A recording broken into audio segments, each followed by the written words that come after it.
E eu recebemos a partir de agora o Miguel Ângelo Priscinotti do Mova-se. Oi, Miguel, uma ótima tarde, seja muito bem-vindo, obrigado aqui por atender nosso convite. E já lhe pergunto, como vai funcionar então essa aplicação de recursos? Boa tarde a todos. Essa questão, né, veio junto da emenda constitucional 123, conhecida como a PEC Kamikaze, no qual o governo federal abriu um pacote de bondade, né, nesse final de mandato.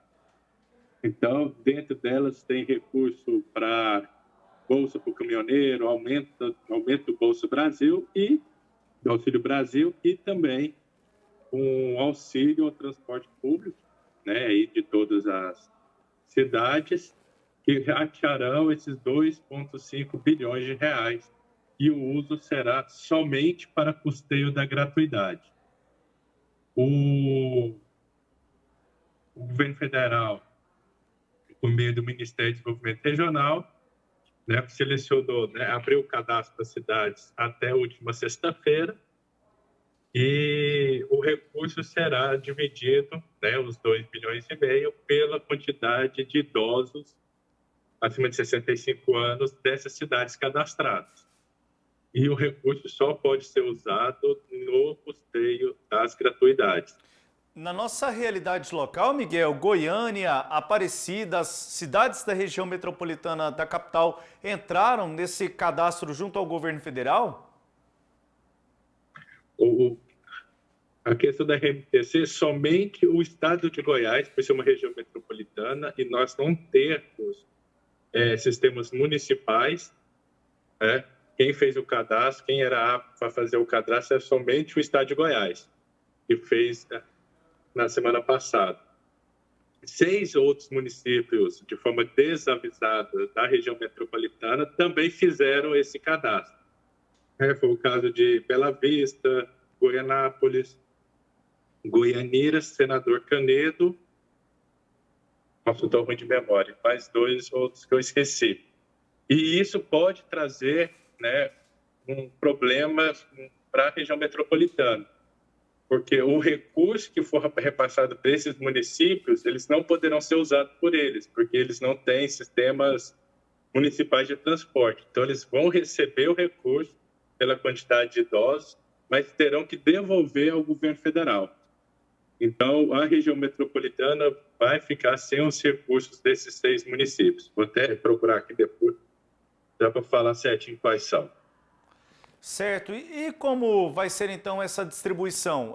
De uma forma temporária, sempre lembrando, essa distribuição até 31 de dezembro, que é o período de vigência aí de várias medidas, como você destacou, Miguel, na abertura aqui da conversa, dessa PEC 123/2022, denominada Kamikaze, entre outras nomenclaturas também. E aí, como vai ser essa absorção no sistema público? E isso pode, ainda que de uma forma temporária, ser revertida numa redução de tarifa? Então, eu peguei aqui as cidades, são Aragoiânia, Senador Canedo, Bela Vista, Goianápolis, Goianira e Guapó, que entraram. Esse recurso, né, ele só vale agora, só para 2022, né? Em Goiânia,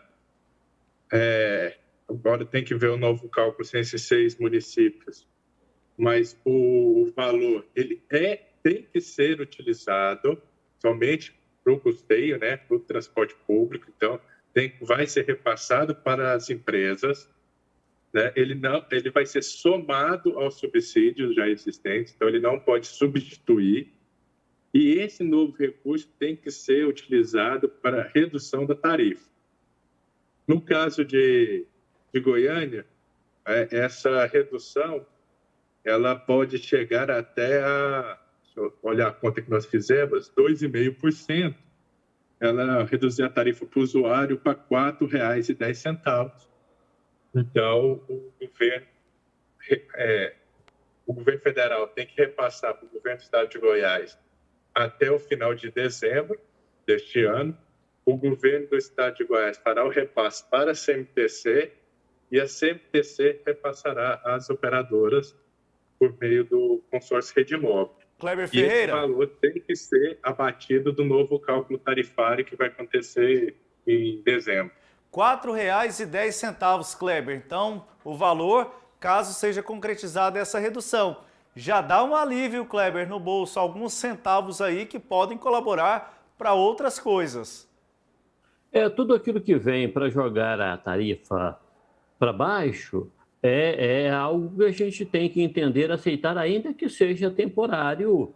Temporariamente, o trabalhador usuário do transporte coletivo acaba tendo esse privilégio, né? Eu quero abordar com o Miguel, o Samuel, se você me permite, um outro tema também, Miguel. Você, naquele fórum de mobilidade que nós tivemos em 2001, quando você falou sobre o transporte coletivo, você defendeu a eletrificação, a eletricidade como combustível para os ônibus. E ela não veio naquela oportunidade. Você foi o meu grande convencedor que aquele é o sistema ideal, né? Por que aquilo não andou, Miguel? Uma boa pergunta. Nós temos algumas questões ainda, né, políticas envolvendo isso, né? Imagino que, passando o período eleitoral, isso pode ser destravado, né? Temos também uma questão necessária de investimento, né, principalmente na questão da rede elétrica. Tem essa situação da atual da Enel, né, com o estado de Goiás, e, né, o valor hoje dos veículos, que eu acho, né, que se não for um fator hoje que realmente está atrapalhando, que um veículo, um articulado normal custa no máximo 2 milhões de reais, um elétrico está custando na casa de 5 milhões de reais. Então, 2,5 vezes. Então, eu não sei, assim, eu como técnico, eu defendo, eu acho que o Anhanguera é uma boa oportunidade, mas eu não acredito que a troca total da frota, 114 veículos, seja a melhor opção. O governo, né, o próximo, o atual quem vencer as eleições, pode fazer isso de forma escalonada, desde para questão de investimento em infraestrutura, né, porque vai ter que ter os pontos de recarga, teria que ter toda uma nova, né, subestações, principalmente perto do terminal Padre Pelágio, né, ali na garagem da Metrobus, todo um estudo, né, de viabilidade em relação à autonomia do veículo, se ele compensa ir até as estações ou se ele ficaria somente dentro do eixo primitivo, que é do Padre Pelágio Alta, um novo mundo. Então, assim, eu continuo acreditando que é o futuro. Eu acho que, né, o estado de Goiás, né, e também a RMTC como um todo, porque ano que vem, se tudo der certo, teremos o corredor, o Norte-Sul, pode iniciar essa parte de eletrificação. Mas, devido à questão fiscal e outros pontos em relação ao governo, ao setor público, uma troca gradual da frota, 25% a cada ano, um terço, fazer isso em 3 anos, eu acho que seria o mais correto. E isso seria até mais tranquilo de discutir com os órgãos de controle. O Tribunal de Contas do Estado bloqueou isso devido à questão dos custos, de não você não tem operação disso no Brasil para você afirmar qual que é o custo real, qual que é a vida útil da bateria, se realmente tem o custo é menor do que o custo do diesel. Então, eu acho que ter um plano de eletrificação para até 2025, estar com tudo eletrificado, eu acho o caminho mais correto. Mas continuo, sim, defensor da eletrificação do transporte público. Por exemplo, se esse é o caminho do futuro, se ele é o mais correto, parece que ele é inevitável, ou não?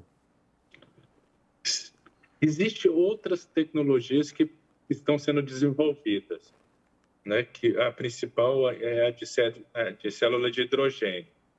Mas, sim, eu acho que a eletrificação do transporte público, principalmente né, em grandes corredores, eu acho que é inevitável, porque são áreas normalmente centrais das cidades, são áreas com uma demanda muito alta de passageiros, então, portanto, com muitos veículos, e que essa substituição ela melhora, né, a qualidade de vida e até a apropriação daquele espaço. Igual o Eixo Anhanguera já, né, já foi uma das vias mais bonitas de Goiânia. E hoje ela cada vez está mais degradada, seja pelo eixo, né, a forma que foi feita a intervenção, mas também no horário de pico, esse tempo seco, ele tem toda aquela a fuligem dos carros, tudo, então isso é muito ruim. Então uma medida dessa, se ela for acompanhada ainda de uma reformulação, né, do espaço urbano, eu acho que Goiânia, acho não, tenho certeza que Goiânia, né, teria um grande salto em relação à qualidade de vida. Aí imagina o Eixo Anhanguera com canteiro central arborizado, melhor calçada para os pedestres. Então, tem outros elementos que possam ser feitos, não só a troca imediata de ônibus, mas um projeto mais a médio prazo. Pois é, se é algo inevitável, se tem dinheiro para tantas futilidades, banalidades que a gente vê que é puramente eleitoreiro, poxa, faz um projeto a longo prazo e executa isso logo, é inevitável, dê solução para o problema do transporte coletivo da cidade e para a qualidade de vida da cidade também, inclusive cuidando do meio ambiente. Miguel, Samuel, Miguel, desculpa. Só colaborando aqui, Kleber, Dá assina embaixo. Samuel, fique à vontade, não, com o Miguel eu já sanei.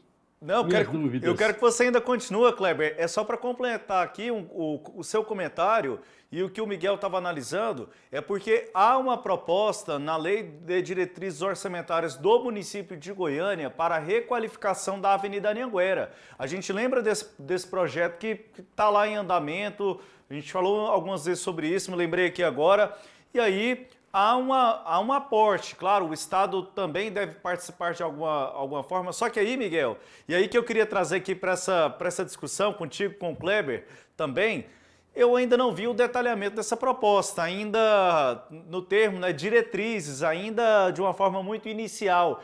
Mas quando se discutir isso de uma forma conjunta, Estado, Prefeitura, o que deve se observar nessa Avenida Anhanguera? Você relatou aí dos canteiros centrais. Hoje a Avenida Anhanguera, a gente falou, não é, Kleber? É uma avenida horrorosa. Não é? Agora está horrorosa, morta, feia. Nossa. Agora está menos pior, né? Porque pelo menos está trocando o asfalto, mas é uma avenida horrorosa, aquelas grades horríveis, né, com aquela tinta. E aí a gente fala isso, não é em demérito a este ou aquele governo. A gente está falando da estrutura e pensando aqui num espaço de discussão para o futuro mesmo da avenida, da coletividade, né, que a Avenida Anhanguera é uma das principais. O que você pensa, Miguel, que nesse projeto aí de requalificação, que pontos que deve estar? Eu acho que o ponto que deve estar, eu acho que ainda está em uma questão mais conceitual, né? Eu acho que nível de diretrizes, os pontos que eu acredito que devam ser observados, né? A requalificação do canteiro central, a troca do pavimento, não está recapeando, mas quando voltar o período da chuva, o asfalto vai embora. O ônibus de alta capacidade tem que ser piso de concreto, igual está sendo feito no Norte-Sul. Então, uma melhor reflexão em relação ao piso, essas estações elevadas, né, acredito que elas têm que ser todas em nível, né, não faz sentido, gera uma dificuldade para o usuário subir aquela rampa, acessar. O quanto de acidentes, né, nós vimos durante os anos de pessoas caindo da estação.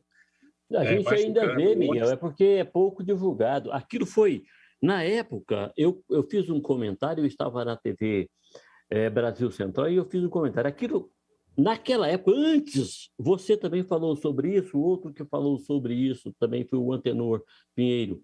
Antes de fazer, nós falamos, é de uma burrice sem tamanho. Para que elevar a plataforma, fazer o usuário correr risco, se não melhora em nada a sua condição de uso, de funcionalidade. Para que aquilo?